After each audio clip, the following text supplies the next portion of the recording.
what led to you creating FBC? I do a lot of advising and consulting in the business arena. I've always had a lot of respect in the boxing community, locally and abroad. Clean face. I can do business with all of them. So many people in the local boxing community, they've been saying, hey, listen, Holliwood, you're good for business. I felt there was some people in the way. It was quite a bit of people in the way. It was about timing. It was a lot of stuff going on. I just decided to be, just strategize, be strategic, just sit back and watch. Many moved out of the way. And now I'm capitalizing on the opportunity that I created. Now we have F.B.C Fight Box Champions. Seen a big opportunity to promote the youth, the amateur kids. I feel like I was telling you before, a lot of people never been to a lot of amateur fights in their life. They don't know when these are taking place. They don't know when they're going on. You know what I'm saying? And to me, that sounds kind of crazy because, like I said, there's always something going on. There's always an event going on somewhere. You know what I'm saying? But most people love watching fights. Most people love going to fights. They just don't know where they're at. And I think that's a good point you touched, man. It's like I said, a lot of people don't know who these fighters are or what they got going on or what event is coming up. You know what I mean? And that's FBC's job. FBC's job will be to put the world on notice that these young athletes are here. These young athletes, are nationally ranked. Which ones is nationally ranked, which ones who is a state champion, which one is a junior Olympian, promote them like they do in the pros, just like they do professional fighters. And what we're doing, we're grooming them also. We're grooming them, getting them ready for the pros. So once they get to the pros, all this stuff is not a shell shock to them. So what's some things you plan on or you would change when it comes to the way the amateurs is right now? FBC, man, we're bringing a show. We're bringing entertainment. It's going to be some shit talking. Yeah. On the FBC platform, these youth athletes, they'll be able to talk their shit. They'll be able to go into character, whatever character. If you Spider-Man, if you call yourself Superman, if you call yourself the Boogeyman, Ant-Man, whatever. Yeah.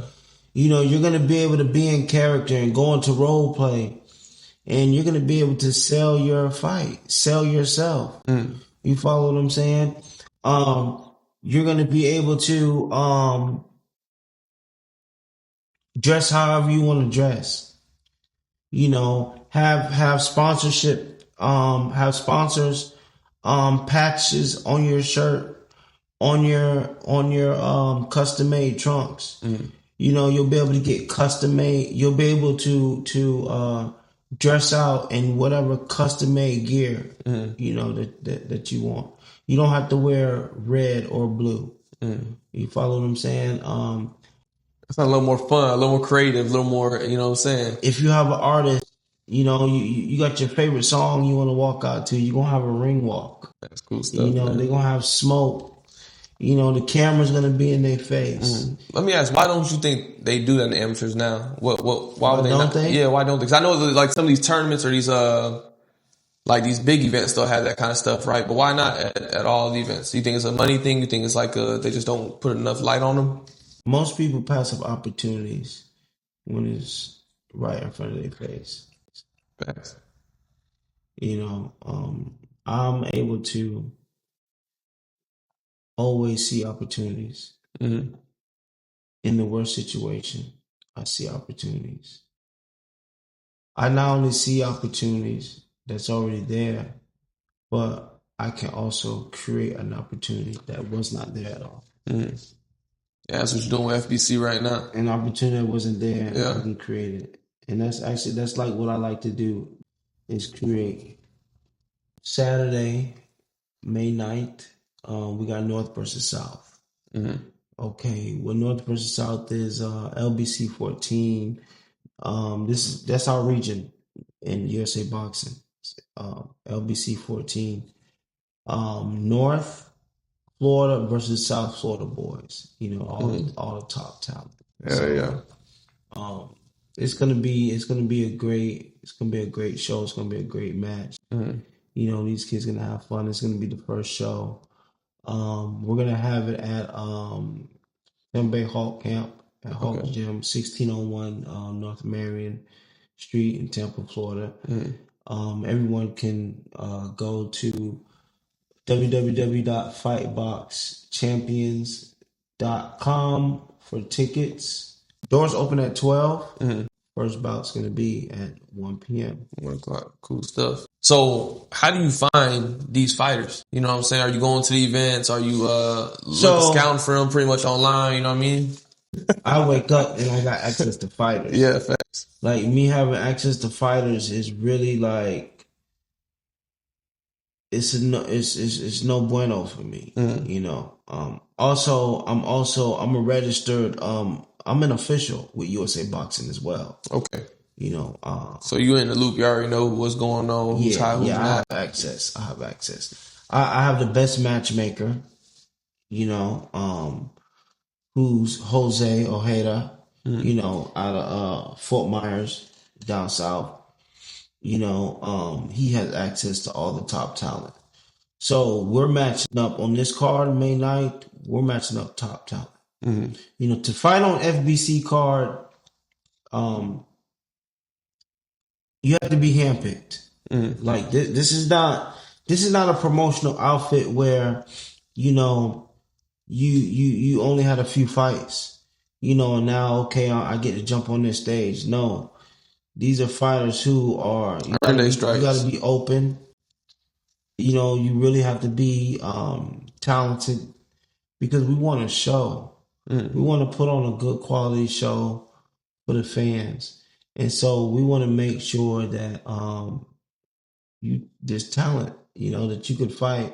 That both fighters are coming to fight. That is going to be a challenge. I think that's cool you're saying that too, especially like, it gives people look forward to something, you know what I'm saying? It gives people, not only the fans. Boxing great again. And that's what we doing, ain't it? Boxing great again. That gives the fans something to look forward to, and these fighters too. They like, okay, cool, I gotta put in this much work to get on F.B.C now, or I gotta do this. Okay, now I'm eventually get here and get on a big platform, get on these bigger fights, get more attention, you know? So I think it's cool to get fighters something to look forward to too. And they're young too. Yeah. They could be doing something else. They could be doing so much other crazy stuff, you know, getting into the streets. But these kids are in the gym. They're working hard in the gym. You know, they're nationally ranked. You know, they have so much accolades. You know, they're being an example for their peers.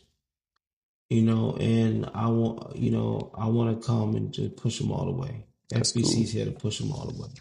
For these younger fighters, what's something that you recommend them do to start getting noticed, get a little more attention? You know what I mean? Stay on their social media, posting their training videos.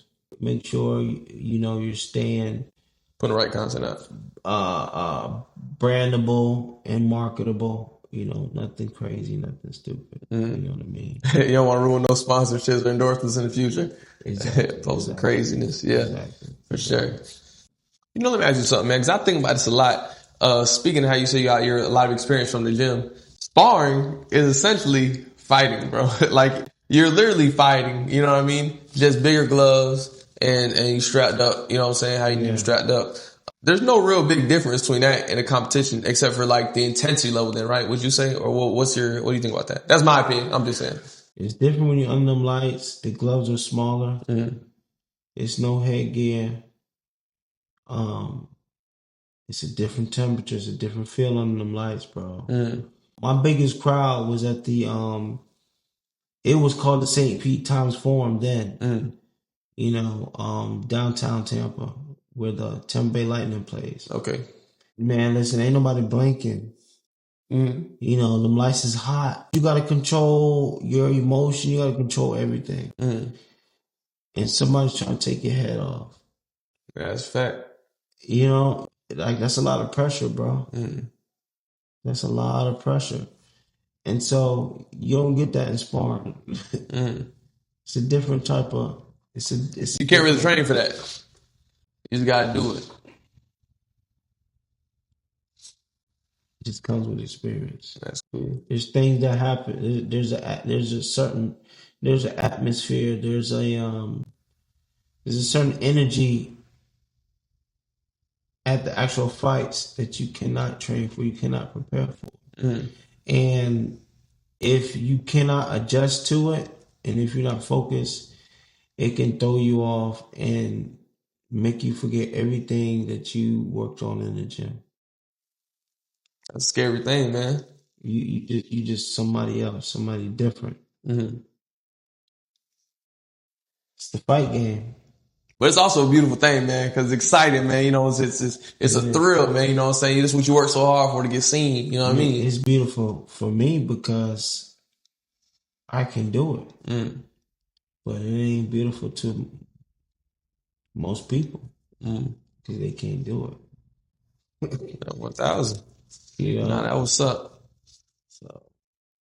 So, have you been to a lot of amateur fights prior to going pro and stuff? Were you around, involved with that back in the day too, or no? I've been to maybe 2 amateur fights, but yeah, it's only the local boxing community. It's nobody outside of that. Yeah, that's what you're trying to change right now.